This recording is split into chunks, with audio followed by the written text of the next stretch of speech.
Boa noite. Tragédia em Brumadinho. O número de mortos passa de 60. 22 corpos foram identificados. Em meio a mar de lama, bombeiros continuam a buscar pelo menos 300 dos desaparecidos. Equipes de Israel especializadas em catástrofes chegam a Minas.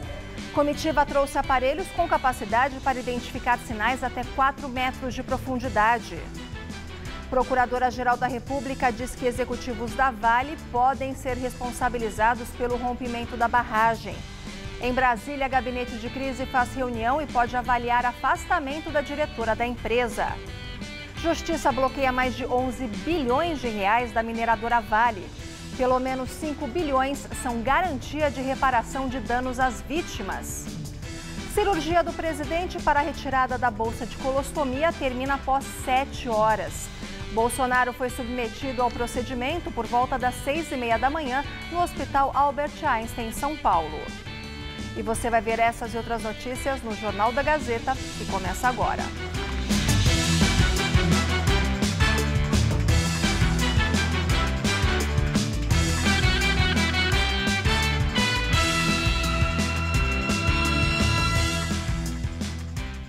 Comoção em Brumadinho. O número de corpos encontrados em Minas Gerais sobe a cada hora. Até o último balanço divulgado, já são 60. 22 corpos foram identificados. As buscas por sobreviventes entraram no 4º dia. A lama, que estava muito úmida, começa a secar com o passar das horas, mas ainda é muito fofa, o que dificulta o trabalho dos quase 300 bombeiros que estão no local, além de dezenas de brigadistas e voluntários. Os helicópteros ainda não têm permissão para pousar devido à instabilidade do solo. 136 militares de Israel chegaram a Brumadinho na noite de ontem para ajudar nas buscas. Eles trouxeram equipamentos capazes de detectar sinais de celular e até diferenciar a lama de outras substâncias, como corpos. No sábado, o presidente Jair Bolsonaro sobrevoou a área do acidente. Bolsonaro se encontrou com o governador mineiro Romeu Zema, do Partido Novo, e disse que vai trabalhar para atender as vítimas, cobrar pelos danos causados e evitar novas tragédias. Era horário de almoço, quando a barragem 1 da Mina do Feijão se rompeu em Brumadinho, região metropolitana de Belo Horizonte. A onda de lama de rejeitos de minério levou tudo o que tinha pela frente. A principal área afetada foi o centro administrativo da Vale. Naquele momento, havia cerca de 300 funcionários trabalhando e outros 120 estavam no entorno da região, agora devastada. Muitos estavam no restaurante do local, almoçando. Para o tenente Pedro Ayara, a porta-voz dos bombeiros de Minas Gerais, o refeitório onde estavam os trabalhadores da Vale no momento do rompimento da barragem provavelmente foi arrastado pela lama e pode ter ido parar a até quilômetros à frente. No meio do caminho havia ainda uma das principais pousadas da região. Funcionários e hóspedes foram soterrados. A lama atingiu praticamente toda a zona rural da região e chegou até o rio Paraupeba, um afluente do rio São Francisco. De cima é possível entender o tamanho do estrago. Foram atingidos mais de 10 quilômetros abaixo do local da barragem, em uma área superior a 3 quilômetros quadrados. Os números de desaparecidos ainda são confusos. O governo federal contabiliza quase 300 pessoas. Nas primeiras horas após o desastre, vários grupos de sobreviventes foram encontrados ilhados em meio à mata. A equipe enviada de Israel para ajudar em Brumadinho já atuou em mais de 20 desastres pelo mundo. A ajuda partiu do primeiro-ministro de Israel, Benjamin Netanyahu. As equipes começaram a chegar na cidade hoje. Fazem parte da comitiva soldados e oficiais da reserva, entre eles especialistas em engenharia, médicos e pessoal de resgate. Israel é reconhecido por sua resposta rápida a catástrofes. Os aparelhos israelenses têm capacidade para identificar sinais de 3 a 4 metros de profundidade. Porém, em algumas partes, a lama pode chegar a 15 metros. A expectativa das autoridades brasileiras é a de que, com o apoio israelense, a chance de encontrar vítimas seja ampliada. De acordo com o Corpo de Bombeiros de Minas, a atuação dos 136 militares de Israel deve se concentrar onde ficava a área administrativa da Vale. Ainda não se sabe o tempo que a tropa de Israel permanecerá em Brumadinho.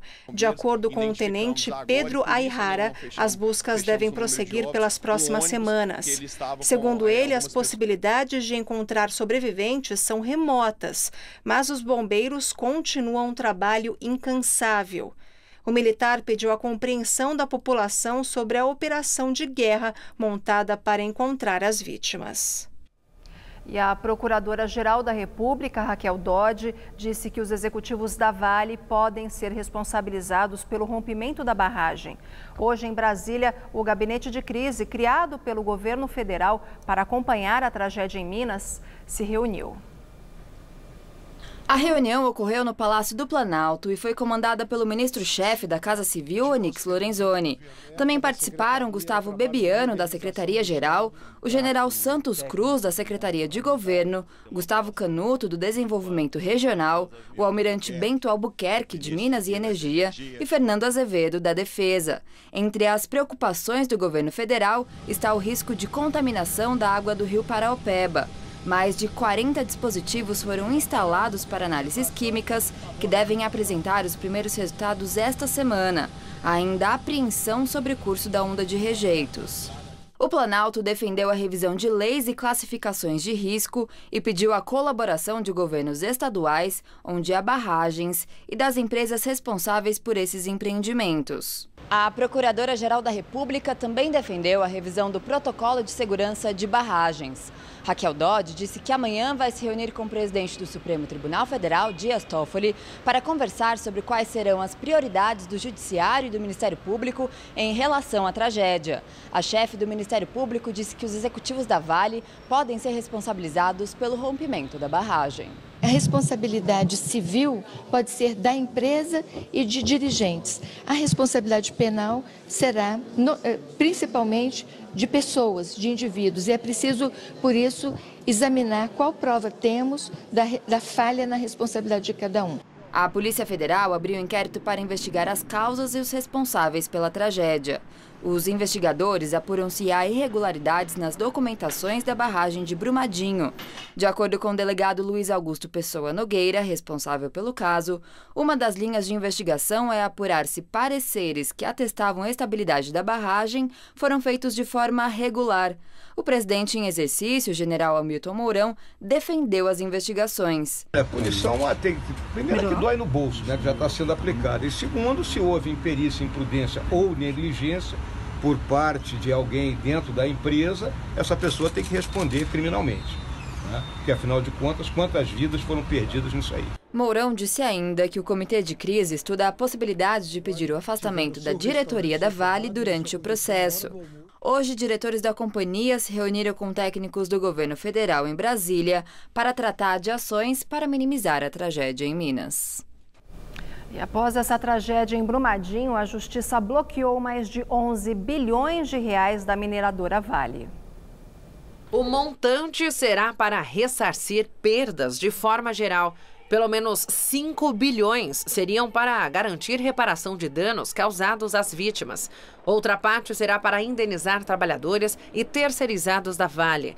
Para o Ministério Público, autor de vários dos pedidos de bloqueio, a mineradora obteve proveito econômico da exploração na região e tem que arcar com o ônus do desastre.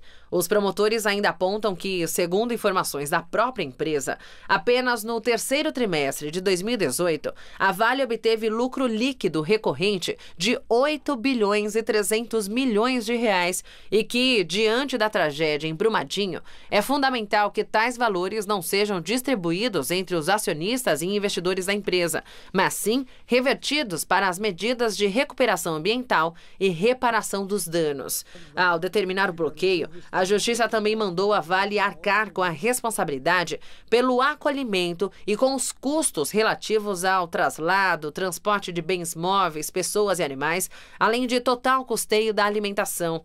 A Vale também já foi multada pelo IBAMA em 250 milhões de reais. E, diante das decisões judiciais, a empresa anunciou hoje que o Conselho de Administração decidiu suspender o pagamento de dividendos, a remuneração e bônus aos acionistas executivos da mineradora. A companhia informou ainda que criou 2 comitês para acompanhar a tragédia de Brumadinho. Um será dedicado ao acompanhamento das providências destinadas à assistência às vítimas e à recuperação da área atingida. E o segundo comitê será dedicado à apuração das causas e responsabilidades pelo rompimento da barragem. E a mineradora Vale proibiu o advogado Sérgio Bermudes em falar em nome da empresa sobre a tragédia. Hoje cedo, o defensor da companhia disse que não via responsabilidade da Vale no rompimento da barragem. Em comunicado, a mineradora disse que seguirá contribuindo para a apuração dos fatos. E hoje foram enterrados 3 mortos por causa do rompimento da barragem em Brumadinho. Até o momento, 19 vítimas foram identificadas e aproximadamente 60 corpos aguardam identificação. Cerca de 300 pessoas seguem desaparecidas. Foram enterrados os corpos de Francis Marques da Silva, David Marlon Gomes Santana e Renato Rodrigues Maia, no cemitério municipal de Brumadinho. Entre os funcionários da Vale que foram identificados estão Jonatas Lima Nascimento, que trabalhava na área de carregamento da companhia. Marcele Porto Canguçu era médica do trabalho e a única profissional da área no local. Leonardo Alves Diniz era técnico em manutenção e Maurício Lauro de Lemos, motorista terceirizado. 3 dias após o rompimento da barragem, familiares continuam em busca de informações sobre os desaparecidos. A esperança e desespero das famílias aumenta a cada minuto que passa. Porque não é um parente dele, não é um filho dele, não é o pai dele que está lá dentro. Ele usa esses trabalhadores, o meu pai, ele usa como um copo descartável. Hoje tem utilidade para ele. Amanhã ele joga fora, coloca outro no lugar.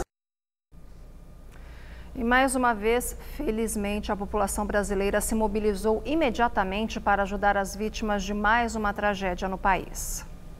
Centenas de voluntários se revezam para receber e distribuir as doações que não param de chegar a Brumadinho. São alimentos, água e produtos de higiene pessoal. No entanto, o Corpo de Bombeiros alerta que, neste caso, eles trabalham com um número grande de mortos e não de desabrigados. Por isso, os donativos não são mais necessários. A Defesa Civil de Minas Gerais concorda e diz que as doações já recebidas são suficientes. As autoridades alertam ainda para o risco de campanhas falsas pedindo doação em dinheiro, já que estelionatários têm se aproveitado da solidariedade popular.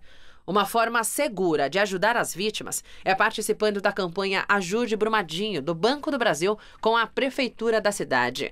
A Arquidiocese de Belo Horizonte também está recolhendo donativos por meio da hashtag Juntos por Brumadinho nas redes sociais.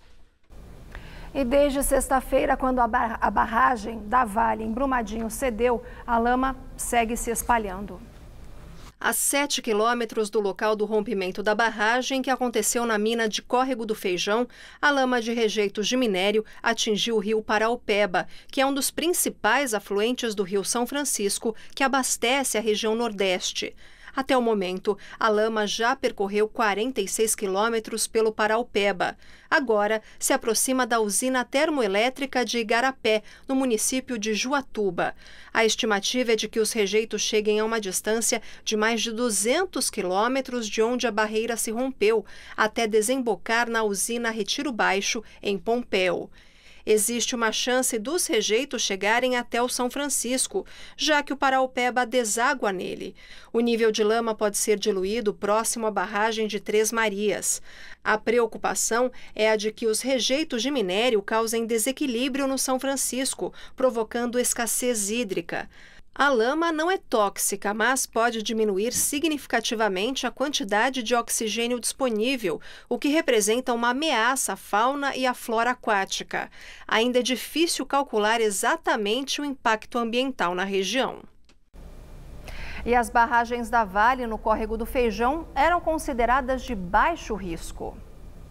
A barragem 1 da Mina do Feijão, que se rompeu há 3 dias, foi construída em 1976. Ela era considerada de baixo risco de acidentes e alto potencial de danos, de acordo com o Cadastro Nacional de Barragens, feito pela Agência Nacional de Águas, com informações repassadas pela Agência Nacional de Mineração. A categoria se refere à possibilidade de haver um desastre e rompimento da estrutura.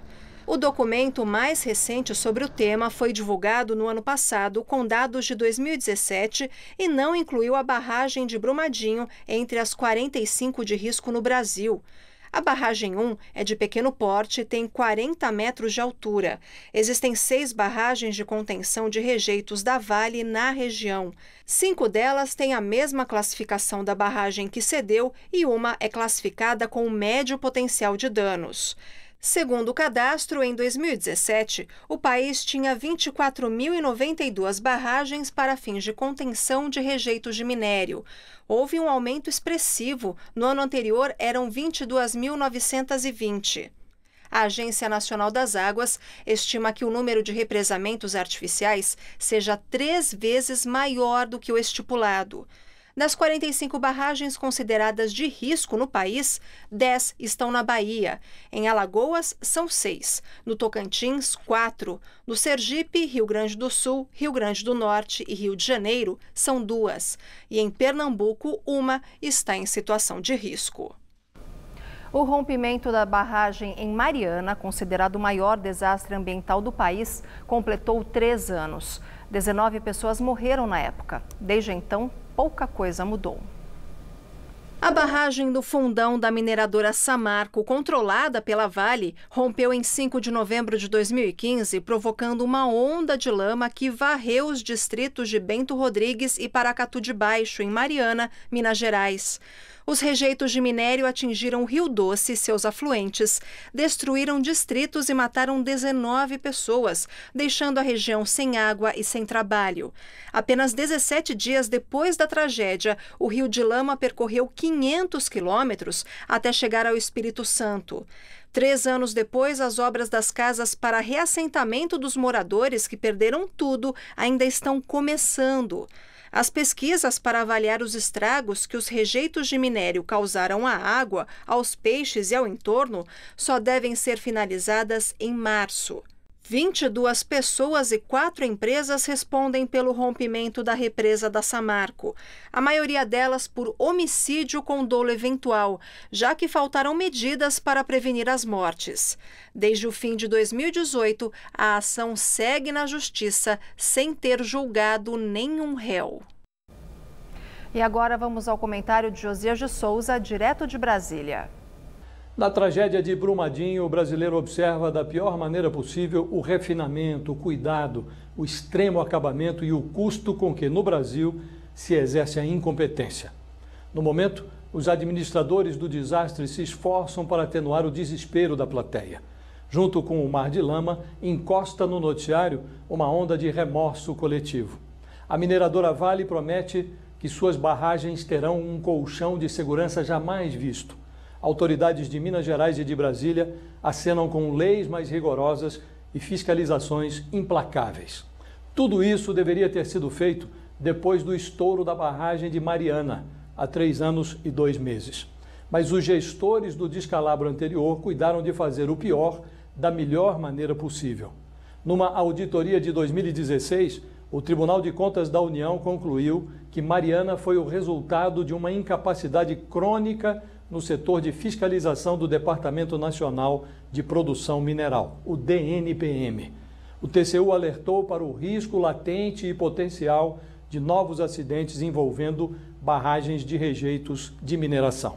O que fez o governo? Rebatizou o DNPM. Hoje, na esfera federal, a incompetência tem outro nome, Agência Nacional de Mineração. Mudaram também os protagonistas da crise. A Vale tem nova direção. Há governantes recém-eleitos em Minas e Brasília. Todos falam sobre o inaceitável com uma ponta de remorso alheio. Prometem por pressão o que os antecessores deixaram de fazer por opção. O conta-gotas macabro da tragédia de Brumadinho informa que o remorso chega quando já não adianta mais para uma legião de mortos. A incompetência, quando exercida de forma tão competente, mata. Boa noite.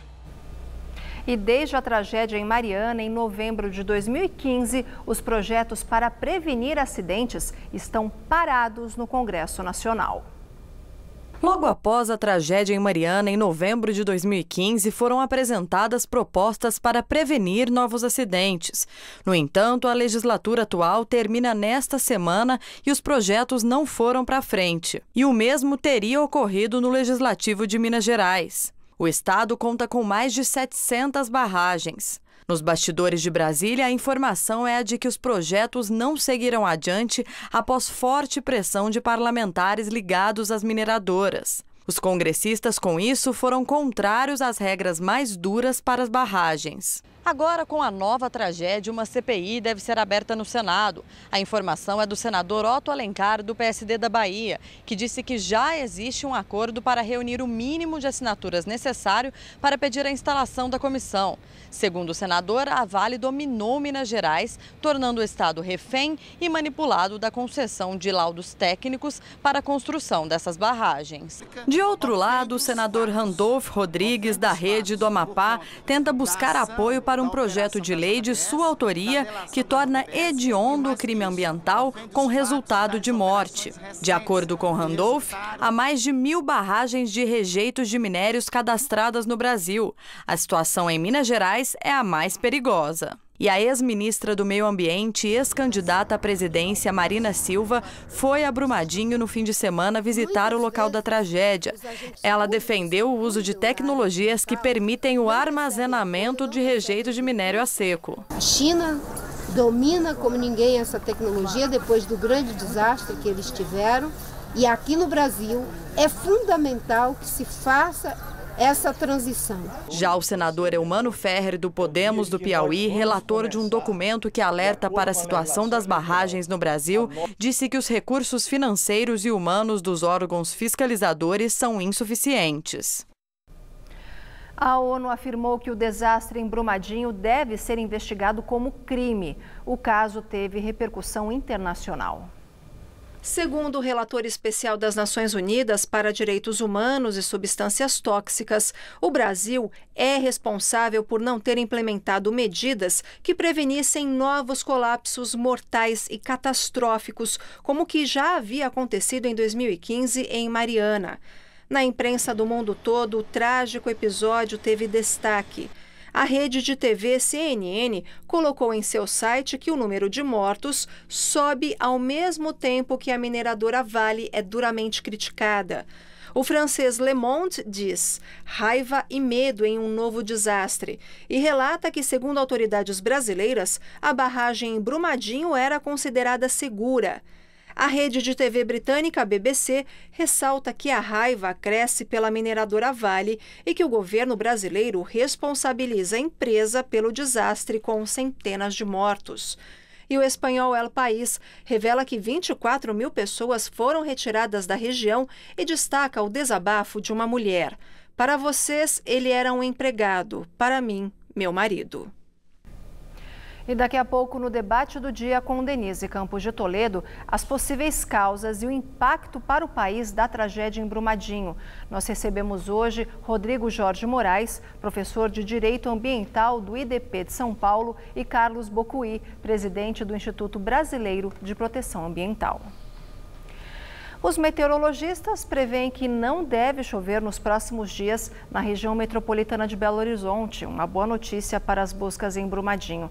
Vamos ver então mais detalhes da previsão para todo o Brasil com Tássia Sena.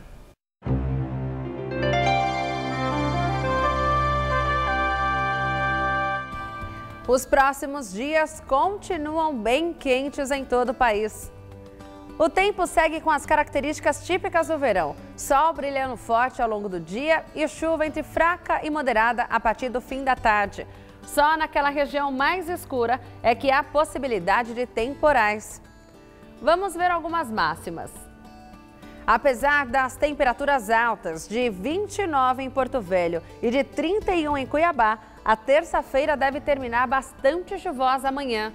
Em Florianópolis, calor de 31 e em Teresina, termômetros até os 33. No estado de São Paulo, a semana como um todo promete ser menos chuvosa que as últimas. No oeste paulista, as chuvas devem vir apenas para refrescar o calorão, como os 33 graus em Marília. No litoral, quem ainda está de folga vai conseguir aproveitar o tempo firme e com bastante sol nas praias. Faz até 34 em Caraguá. Na região metropolitana, chove bem pouco. Aliás, são as mesmas pancadas previstas aqui para a capital. Fracas, rápidas e passageiras, à tarde e à noite. Entre amanhã e quinta-feira, máximas chegando aos 34 graus. As ações da Vale despencaram na Bolsa no primeiro dia útil da semana, levando a Bovespa a operar em queda. Os papéis da mineradora desvalorizaram mais de 24%, valendo R$ 43. A perda foi de quase 70 bilhões de reais em valor de mercado. As ações puxaram a Bovespa para baixo, que chegou a operar em queda de 2,43%, com um alto volume de negócios de 95.304 pontos. O dólar comercial fechou o dia com leve alta de 0,06%, cotado a R$ 3,76. E o presidente Jair Bolsonaro, do PSL, passou hoje por uma cirurgia para a retirada da bolsa de colostomia. O presidente deverá ficar 10 dias internado no Hospital Albert Einstein, aqui em São Paulo. E o repórter Luciano Penteado está lá e tem mais informações. Boa noite, Luciano.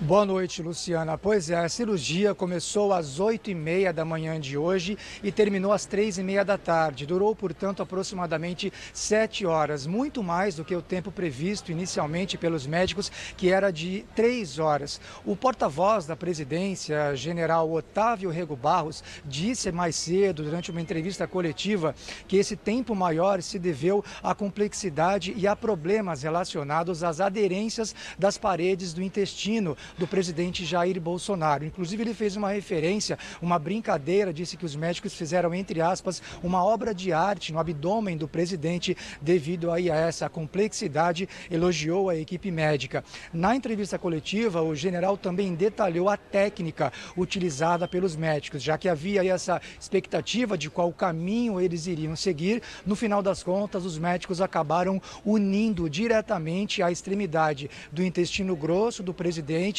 que estava preservada com a facada de setembro do ano passado, direto com o intestino delgado, eliminando assim o trecho atingido pela facada.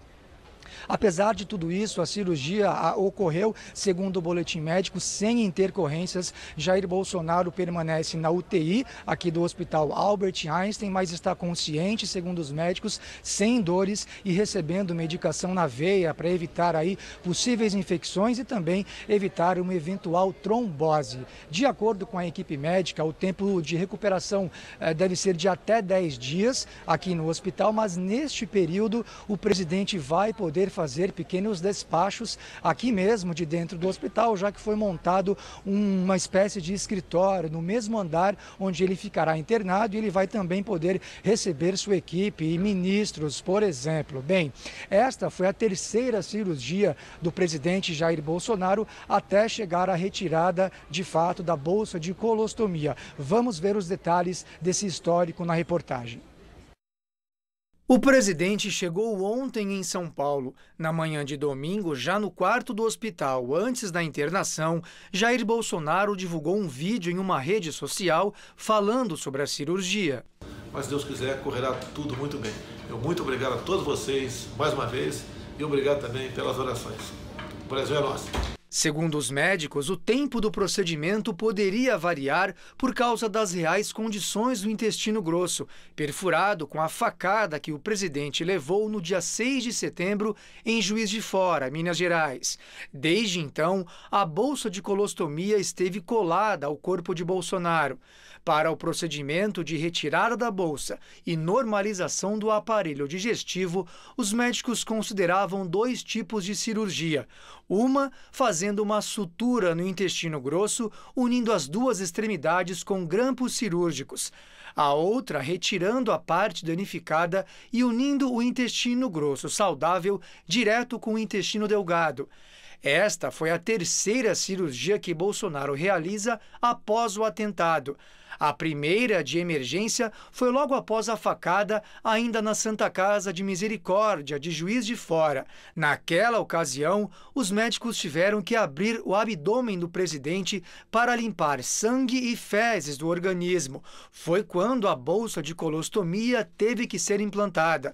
No dia seguinte, Bolsonaro foi transferido para o Hospital Albert Einstein, em São Paulo, onde foi submetido a uma segunda operação 5 dias depois. Desta vez, os médicos atuaram para desobstruir um trecho do intestino que estava bloqueado. No total, foram 23 dias internado no Albert Einstein.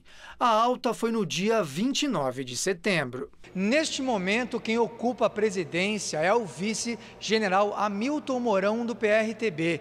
Ele ficará no cargo pelas próximas 48 horas. Oficialmente, Bolsonaro reassume o posto na próxima quarta-feira, mas antes disso, poderá despachar dentro do próprio hospital. Isso porque uma espécie de escritório foi montado no mesmo andar onde ele está internado, na ala de pós-cirúrgico. Funcionários e assessores vieram de Brasília para auxiliar o presidente em alguma eventual tomada de decisão. Ele poderá receber ministros e integrantes do governo. Além de atos formais e despachos típicos da função, Bolsonaro poderá assinar eventuais sanções de leis de dentro do hospital. Mesmo reassumindo a presidência, Bolsonaro vai permanecer internado. Os médicos estimam um período de 10 dias para a recuperação total. Grande parte das escolas particulares aqui de São Paulo retornam às atividades essa semana. As da rede pública na semana que vem. E para os pais, ainda dá tempo de buscar e economizar na compra do material escolar. Henrico cuidou bem dos livros no ano passado e hoje veio à escola trazer o material para a bibliotroca. Funciona assim, para cada livro que ele traz, ele pega um para a série que vai cursar. Porque aí você não precisa gastar dinheiro com outras coisas, com outros livros assim. E você vai trocando, é bem legal. E tem livro que eu andei fazendo cotação, custa 180, 170 reais. Então a possibilidade de você fazer uma troca de um ano pelo outro dá uma economia bastante significativa. As aulas aqui começam amanhã e por isso a procura foi grande hoje. Um esforço que mobiliza até avós. Beth veio buscar livros para a neta que vai cursar o 7º ano. Achou livros que estão até preenchidos e resolveu ficar com eles e apagar. Muito legal. Eu acho que assim, é uma coisa bem ecológica também, né? Que você não descarta o livro. E, sei lá, aproxima as pessoas também, né? A Bibliotroca começou há 15 anos e é uma iniciativa dos pais do Colégio Franciscano Pio XII, no Morumbi. Além de livros em bom estado, também é possível trocar uniformes que já não servem mais por outros maiores. Da estrutura que vocês têm? A escola, ela realmente percebeu o grande interesse dos pais e o benefício que é para não só financeiro, mas também de recursos naturais poupados, de lixo que deixa de ser feito, de ser acumulado.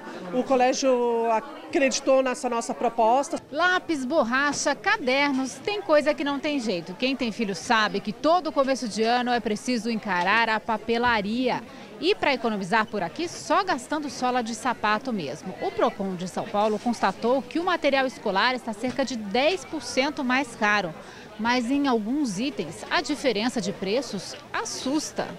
De acordo com a pesquisa feita pelo órgão, o preço do lápis preto varia até 325% de uma loja para outra. Para a canetinha hidrocor, a diferença foi de 125% e de 121% para o lápis de cor. A 25 de março é muito procurada nessa época do ano. As amigas saíram de Suzano para tentar economizar aqui. O caderno saiu por R$10,90. Lá tá 12, 13. Então aqui tá compensando mais. A dica também é não levar as crianças para as compras, mas se levar tem que fazer como a Michelle e a Sofia, conversar bem antes e na hora negociar. Então, a gente vai ponderando, né? Hoje em dia ela não quer mais coisa de personagem, então o custo é menos, né? Mochila, por exemplo, é bem mais barato do que de personagem, né? Aí ela não quer mais assim, aí sai, o custo sai menos. Mas tem coisa que a gente tem que falar, ó, esse tá muito caro, vamos pegar esse. Na Venezuela, Juan Guaidó, que se autodeclarou presidente interino do país, conclamou hoje a população para novos protestos durante a semana para derrubar Nicolás Maduro. Em um vídeo divulgado em seu Twitter, Juan Guaidó chamou a população para protestar nas ruas nesta quarta e no próximo sábado. Ele culpou o governo de Nicolás Maduro pelas 30 mortes ocorridas durante os últimos protestos e solicitou a visita da alta comissária da ONU, Michelle Bachelet, ao país. No sábado, termina o prazo do ultimato dado por Espanha, França, Alemanha, Reino Unido, Holanda e Portugal para que Nicolás Maduro convoque eleições livres na Venezuela. Mas Maduro rejeitou o ultimato, dizendo que está aberto ao diálogo.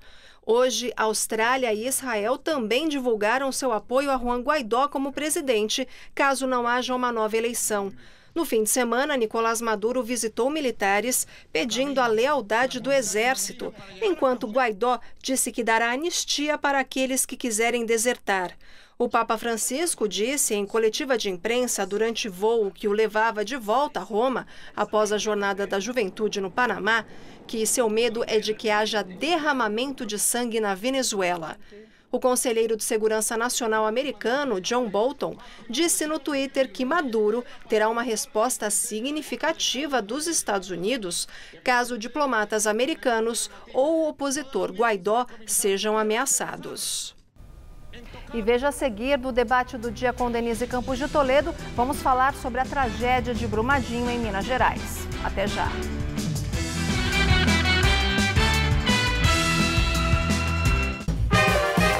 Tem profissionais que são ótimos no marketing pessoal, mas não necessariamente são os melhores no que fazem.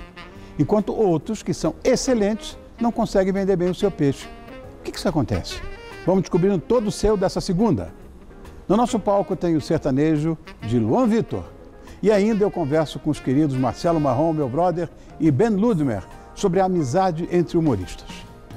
Vai ser um papo bem animado e você confere tudo no Todo Seu, dessa segunda, 10 da noite. Tô te esperando. Tá a fim de escrever a sua própria história? Que tal dirigir a sua própria vida? Então corre pra cá, que a sua hora chegou. Bem-vindo ao Universo Casper, um lugar certo para você pensar, criar e questionar. Na Casper, razão e emoção se unem para fazer diferente, fazer melhor. E você? Aceita o desafio? Tem muita coisa nova te esperando por aqui. Faculdade Casper Libero. Paixão por comunicação.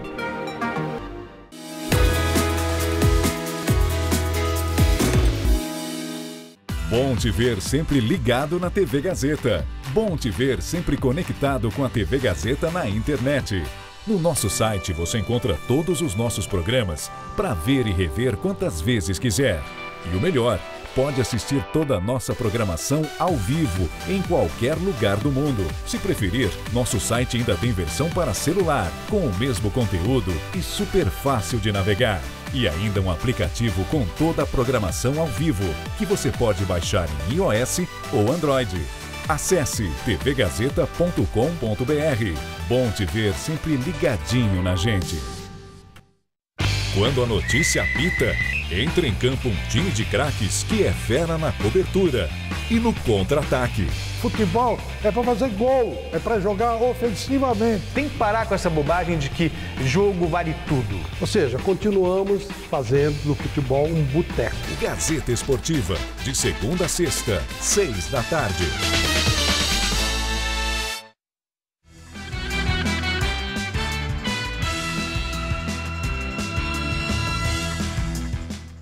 Vamos agora ao debate do dia com Denise Campos de Toledo.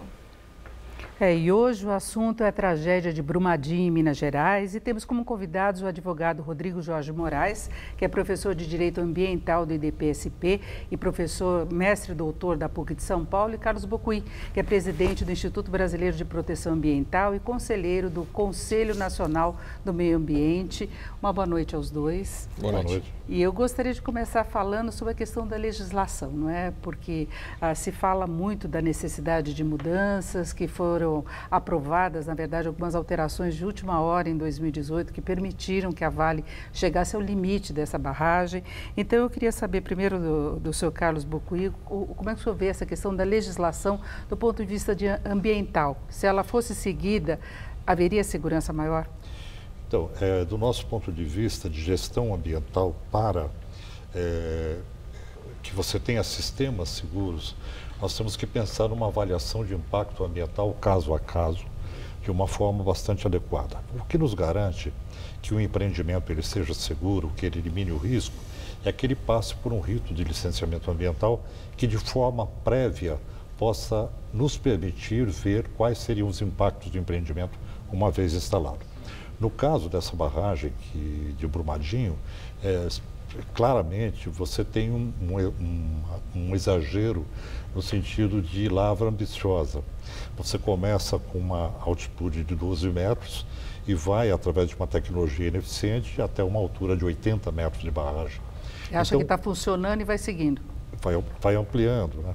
Então, o sistema de licenciamento, nesse caso, não funcionou adequadamente porque permitiu chegar a uma situação de periculosidade. Doutor Rodrigo?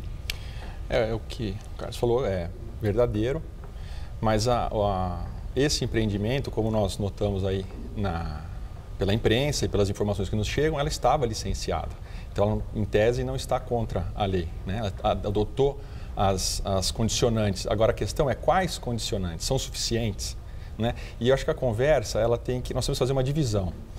Atualmente, na minha opinião, a legislação ambiental ela é bastante rígida e suficiente com relação à questão de punir os responsáveis pelo caso. Então, hoje nós temos legislação suficiente para punir todos aqueles envolvidos nesse trágico acidente, um acidente inadmissível que não se pode permitir que chegue numa situação dessa. Então, a legislação hoje é possível em relação à punição. Agora, o que se tem que ser debatido é aumentar o nível de segurança, isso não há dúvida nenhuma. E além da questão do nível de segurança, o que nós temos que pensar são os protocolos de segurança, os protocolos de gerenciamento de risco. Por exemplo, nesse caso, é inadmissível ter um paredão de 87 metros, uma represa inativa desde 2015 e com um refeitório com centenas de pessoas ao pé do reservatório, né? Uma sirene que não toca, no dia seguinte toca e a população não sabe para onde vai. Então, além da questão da segurança do próprio empreendimento, o que nós temos que discutir, caminhar, né? Que parece que não aprendemos muito há 3 anos com tudo o que aconteceu em Mariana, na minha modesta opinião, é que nós temos que entender e aprimorar a questão dos protocolos de segurança. Porque as informações não corriam, não é? O acidente aconteceu, ninguém sabia o que estava acontecendo, essas pessoas não eram informadas. Então, assim, a legislação hoje para punir os responsáveis existe e é forte. Agora, a legislação brasileira em relação ao meio ambiente, ela é paradigmática para o mundo, né? Agora, nós sofremos de um problema que se diz de efetividade, né? Até hoje, moradores de Mariana ainda não têm um lar para morar. E essa é uma grande preocupação agora, se as pessoas vão receber indenização, porque além de perdas humanas, de toda essa tragédia que a gente está vendo, a questão de depois de ressarcimento. Claro que não dá para ressarcir tudo, repor as pessoas, a localidade onde elas moravam, mas tem esse caso de Mariana. Não é? E agora tem a questão trabalhista também da Vale, porque a maior parte das vítimas eram trabalhadores. Né? Claro, muito além da questão patrimonial, tem a questão pessoal, são vidas e mais vidas que foram perdidas, né? E aí na casa das centenas de pessoas que ainda estão desaparecidas. Isso é um absurdo sem precedente. Então, assim, a legislação hoje ambiental, que algumas pessoas não sabem, e eu tenho dito isso pelo Brasil afora, é que seja qual for o dano ambiental, seja qual for o ilícito ambiental, a pessoa responsável, causadora por esse dano, ela responde 3 vezes. Por 3 vezes, ela responde na seara administrativa, ela responde na seara civil e responde na seara criminal. E é importante dizer que é muito possível, além da condenação da pessoa jurídica, também da pessoa física responsável pelo evento. Lógico, mediante a apuração de um processo justo, mas é possível a legislação hoje dar isso para nós. Agora, o problema é de aprimorar a questão de risco, gestão de risco, no meu modo de ver, porque a legislação existe. Agora, Sr. Carlos Bocuí, em relação à perda ambiental, a gente vê o desastre que foi Mariana, teve um alcance de danos ambientais muito maior, mas agora também é uma situação muito séria e muita gente questiona, inclusive, a viabilidade de se manter esse tipo de barreira de mineração da forma como está. Então, né? Eu vou voltar a insistir no instrumento do licenciamento ambiental. Quando você faz o processo de licenciamento, um dos princípios basilares é a alternativa locacional, é onde eu vou fazer e também de que tamanho eu vou fazer. Né? Então, nesse caso de Brumadinho, nós rompemos as duas coisas. A alternativa locacional é um erro crasso. Né? E a segunda questão é a dimensão do projeto. E aí vem aquela questão da atualidade. Né? Nós vivemos um momento onde há uma intensificação das atividades minerárias no sentido de você explorar muito mais intensamente as minas do que você fazia 50 anos atrás, porque a demanda internacional é muito elevada para o minério. Então, o que acaba acontecendo é que nós temos um sistema de gestão que necessita de aprimoramento para fazer frente ao que eu diria um projeto de lavra ambiciosa, porque está muito além da capacidade do ambiente. E aí a consequência ambiental de um rompimento de uma barragem é enorme, chega ao ponto de não haver possibilidade de reparação, porque você invade com lama todo um ecossistema onde você tem água, tem recursos hídricos, tem biodiversidade. Além das vidas humanas sacrificadas, você tem um grande complexo de vida que é drasticamente alterado. E mesmo que você tenha muito recurso para tentar recuperar, dificilmente você vai levar aquele ecossistema ao estado original. Tem uma repercussão de longo prazo e perdas irreparáveis, é claro. Isso? Então, aí nesse caso, você imagine 1/3 da população de Belo Horizonte fica com o sistema de abastecimento comprometido em função do Paraupeba, do rio. Não é? E tem uma implicação, então, diretamente no abastecimento das comunidades que estão ao longo desses rios. Nós estamos falando, nesse caso, de amônia, né? Nós estamos falando de alguns metais pesados e outras substâncias tóxicas. Inclusive as pessoas comentavam o estado em que está havendo a busca aí por sobreviventes e tudo. A gente percebe a lama, a consistência dela, a forma, ela não é uma lama normal. É um rejeito. É um rejeito e isso daí tem um potencial de contaminação muito maior. Sim. Então, é essa a questão. A atividade minerária, ela usa elementos químicos para facilitar o manejo do minério. Isso faz com que as lagoas de decantação, de rejeitos, elas contenham um grande número de substâncias químicas. Agora, a gente tem um excesso de barragens aqui no Brasil, são 24 mil, não só de minério, mas 3.545 estão classificadas em categoria de risco, 5.459 com dano potencial associado, né? E se imagina que 45 barragens são consideradas vulneráveis, incluindo aí as de mineração. Então, há necessidade de uma ação urgente para evitar a repetição do que aconteceu agora. Então, agora, esse cálculo do risco, né, que essas barragens possam não ser seguras, eles foram feitos de que forma? Né? Eles levaram em consideração mudanças climáticas. Você tem um novo paradigma. A série histórica de precipitação, de pluviometria, não vale mais hoje para você fazer um cálculo de resistência de barragem. Por quê? Porque há uma imprevisibilidade climática. Então, quando você projeta uma barragem, ela é projetada de acordo com a série histórica. O INPE, Instituto Nacional de Pesquisas Espaciais, diz claramente que, devido à alteração climática, nós não temos mais essa certeza de quanto vai chover e pode chover de forma muito concentrada. Então, o risco por um elemento natural passa a ser muito maior. Então, eu acho que essa revisão da periculosidade dessas barragens deve ser estudada adequadamente diante de fatos novos, né?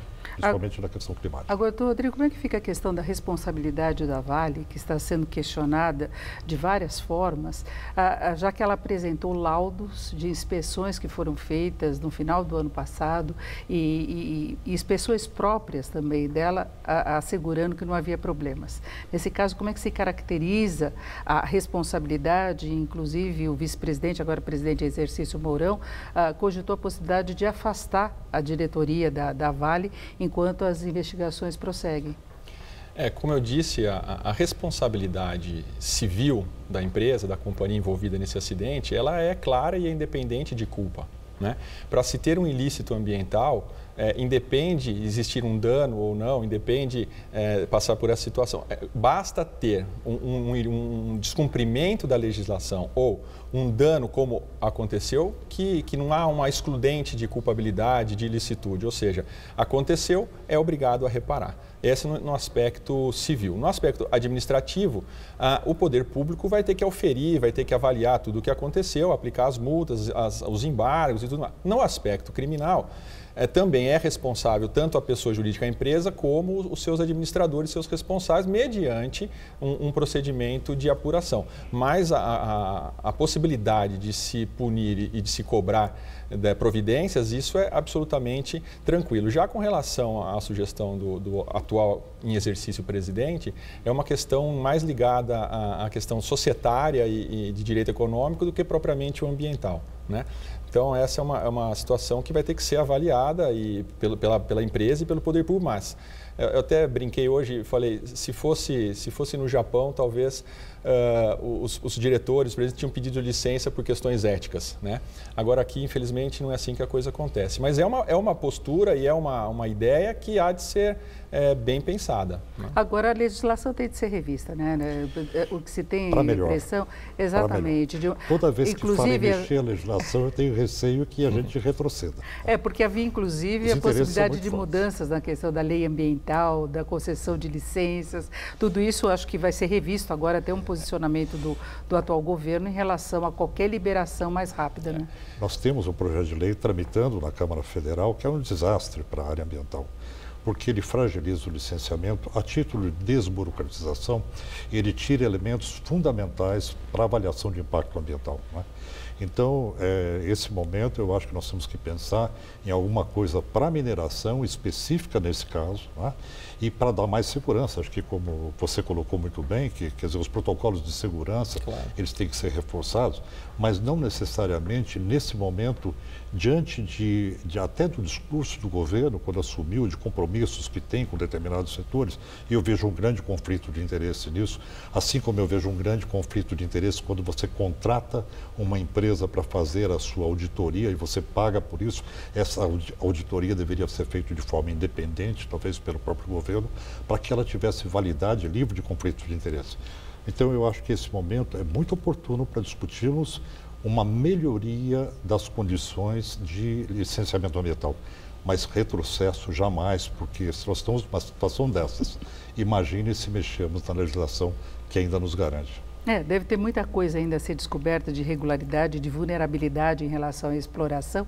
Agora, a empresa pode ser punida também no âmbito de mercado financeiro. A CVM já abriu um processo em relação a isso. Escritórios nos Estados Unidos podem começar uma ação pública e aí seria por informações enganosas fornecidas pela Vale, que não colocavam, não estipulavam o risco da operação, que levou hoje a uma queda das ações de 24%. É um outro aspecto e talvez novo nessa situação, não é? É um aspecto importante de ser observado e que impacta diretamente na própria constituição da empresa e que vai ter que se responsabilizar pelo que fez, né? Então, acaba virando um círculo vicioso, né?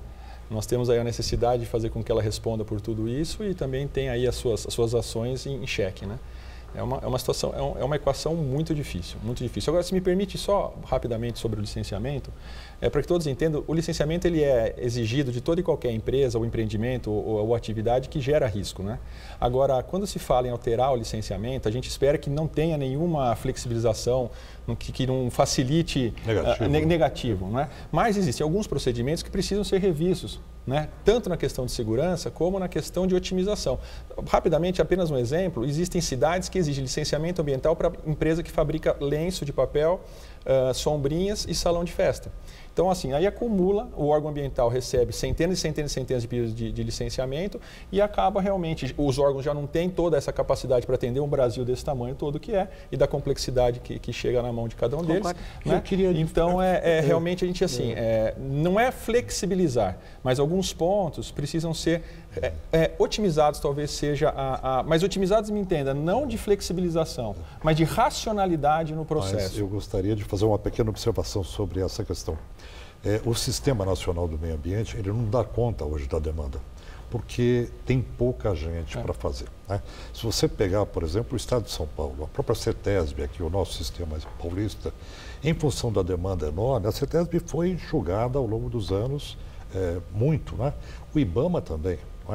Então, quando se fala de ter um SISNAMA, um sistema de meio ambiente eficiente, você tem que dotar esse sistema de operacionalidade, de condições operacionais, para que ele possa responder à demanda que ele tem. Um licenciamento não é uma coisa simples, muitas vezes você tem que ir a campo, você tem que checar, ele não é um instrumento burocrático, né? Agora, eu concordo que há questões assim de baixíssimo impacto que elas podem ser revistas do ponto de vista de você agilizar. Só que se você tiver gente para analisar e também considerar que os pequenos empreendimentos na fase do antropoceno que nós estamos hoje significam uma sinergia de atividades, por exemplo, numa cidade como São Paulo. Você fala, não, uma lavanderia, não podemos, são 40 mil. E o Rio Tietê está lá recebendo tudo isso. Então, depende dessa cumulatividade e dessa sinergia e das alternativas vocacionais. Tem que ser por região e muito bem trabalhado esse processo. Bom, agora tem um comitê de crise que a gente espera que esse comitê discuta os vários aspectos do que envolveu essa tragédia agora em mais uma em Minas Gerais e que possa estabelecer talvez alguns parâmetros para que evite esse tipo de situação e não só nessa, como eu falei, essa quantidade imensa de barragens em todo o país, não é, e carentes muito provavelmente de fiscalização, não é? Eu agradeço muito a participação dos dois, vamos continuar discutindo essa questão que é a perspectiva do país de não enfrentar mais uma tragédia como essa. Muito obrigada. Obrigado, boa noite. Luciana. O Jornal da Gazeta termina aqui. Lembrando que a edição de hoje pode ser vista no nosso site. Nós voltamos amanhã às 19 horas. Uma ótima semana para você. Boa noite e até amanhã.